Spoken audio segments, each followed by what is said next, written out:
Hi, I'm Neha Gupta, a PhD student at Stanford University, and today I would like to talk about a work on implicit regularization for deep neural networks, driven by an Ornstein-Uhlenbeck-like process. And this is joint work with Guy Blank, Gregory Valiant, and Paul Valiant. So we all know that deep learning has achieved amazing things, but we still don't understand enough about why it works. The plot on the left is a typical training error versus test error curve that you have seen in your machine learning class. And it says that after a certain point, if you keep increasing the complexity of function class further, the test error starts to increase. And this setting is known as overfitting. Whereas the plot on the right is the plot which is typically observed for deep neural networks. In particular, even if you keep increasing the number of parameters, the test error doesn't increase. In fact, deep neural networks typically operate at a setting where the number of parameters is much more than the number of training data points. Moreover, in fact, they tend to perform better when they are deeper as compared to shallow. So, what's going on? So, one reasonable explanation for this could be that they are capacity bounded when their capacity is measured correctly.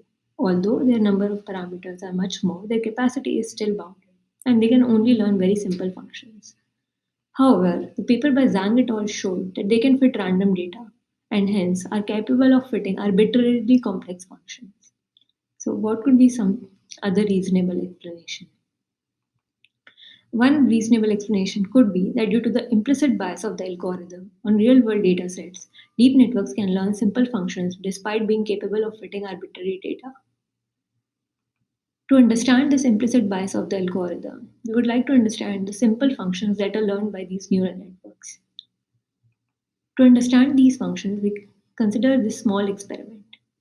We consider a one hidden layer neural network with ReLU activation and train that using SGD on these 12 one-dimensional data points as shown in the figure.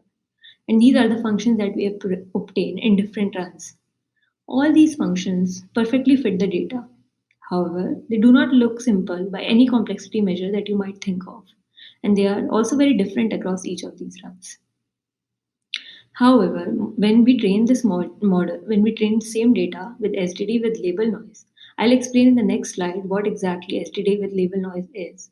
But in this setting, we observe that the functions are now simple and are very close to the linear interpolation of the data.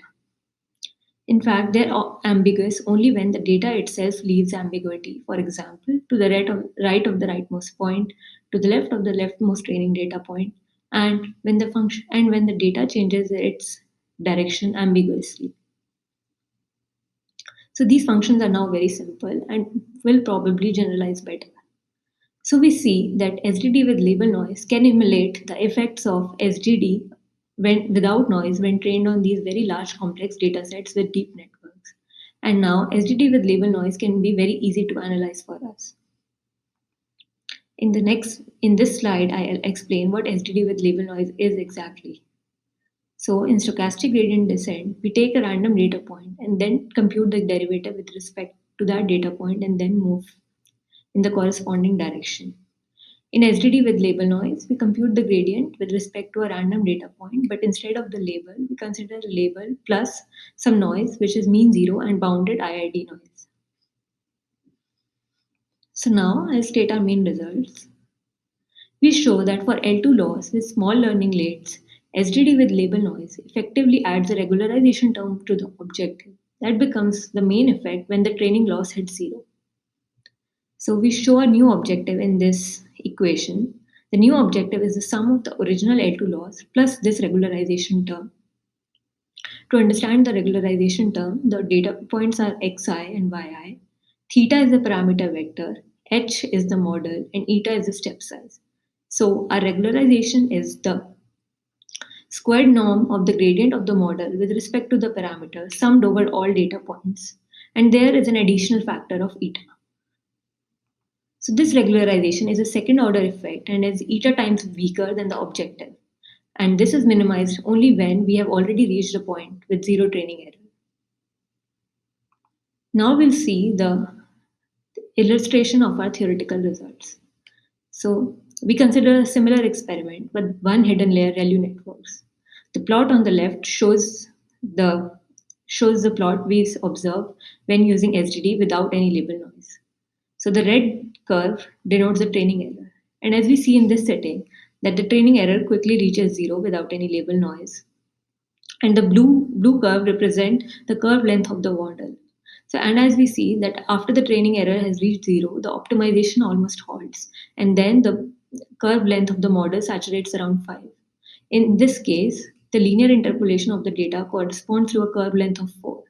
And hence, since SDT without label noise is learning a curve length of 5, we see that the function is not simple and would probably not generalize well. Whereas the plot on the right is the plot for the same experiment with SDD with label noise. Again, as we see in this case, the red curve, which is the training error, quickly reaches zero around 10 raised to the power 3 iterations, and the curve length is around 5 at that point. But note that after a much longer time period, notice the log scale on the time axis, we see that the curve length starts decreasing. This is the effect of our regularization, which happens at a much longer time scale because it is a second order effect and is eta times weaker. And note that this also aligns with the observation in deep neural networks that test error continues decreasing even when the training error has reached zero. So our main theorem applied to network with any structure, depth, connectivity, and activation with certain conditions. Now we'll discuss the implications of the regularizer for the following three settings. So basically, we will argue that in each of these three cases, that being at a point with zero training error and also being at the local optima of the regularization term constrains the function to be simple, and which would lead to better generalization. So in this talk, we look at the first two settings, and the third setting is mentioned in the paper for one hidden layer Tanish networks with one data point. So for one hidden layer ReLU networks, we show that under some assumption, our regularizer being at the local minima of our regularizer and having zero training loss corresponds to functions with minimum changes in convexity or concavity of the function. So for example, the figure on the left is a function with minimum changes of convexity and thus is allowed, whereas the function on the right does not satisfy this property and is not allowed.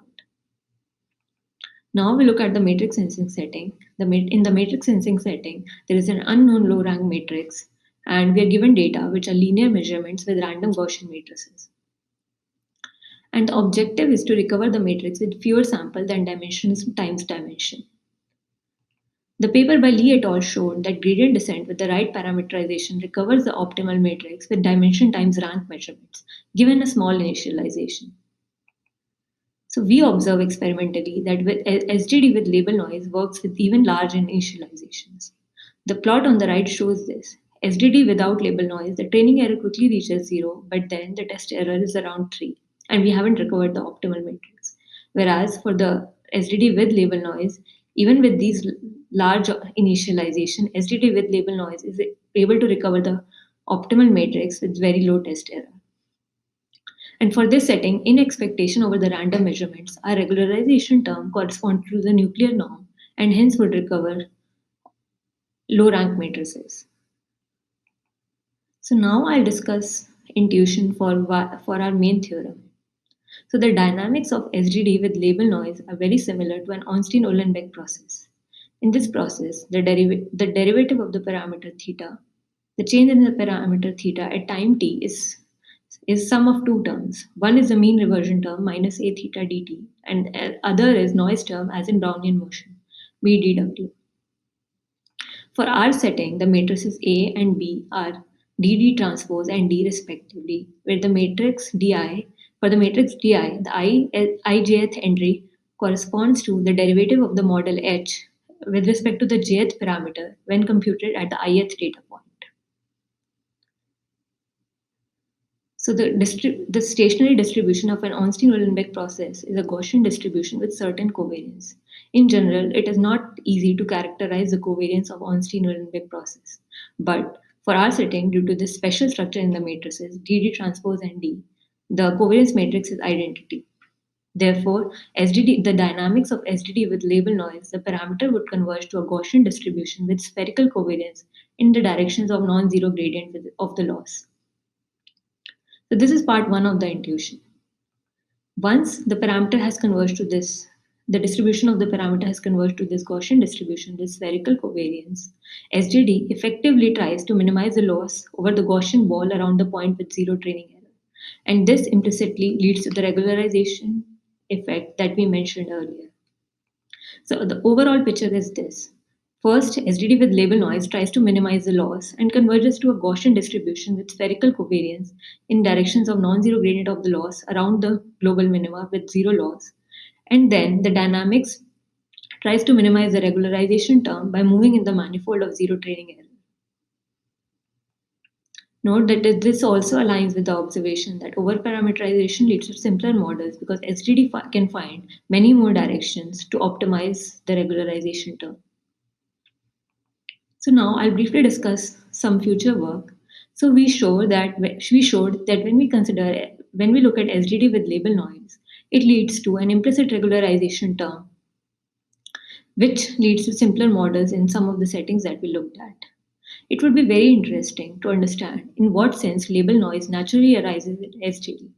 One particular setting that we can think of is consider impossible or hard to fit data where we have two data points with same or very similar x values and different y values, say 1 and minus 1. Then running SDD on these two data points, maybe we can think of that this is equivalent to running SDD with label noise on one data point x comma 0 where we add plus 1 and minus 1 label noise.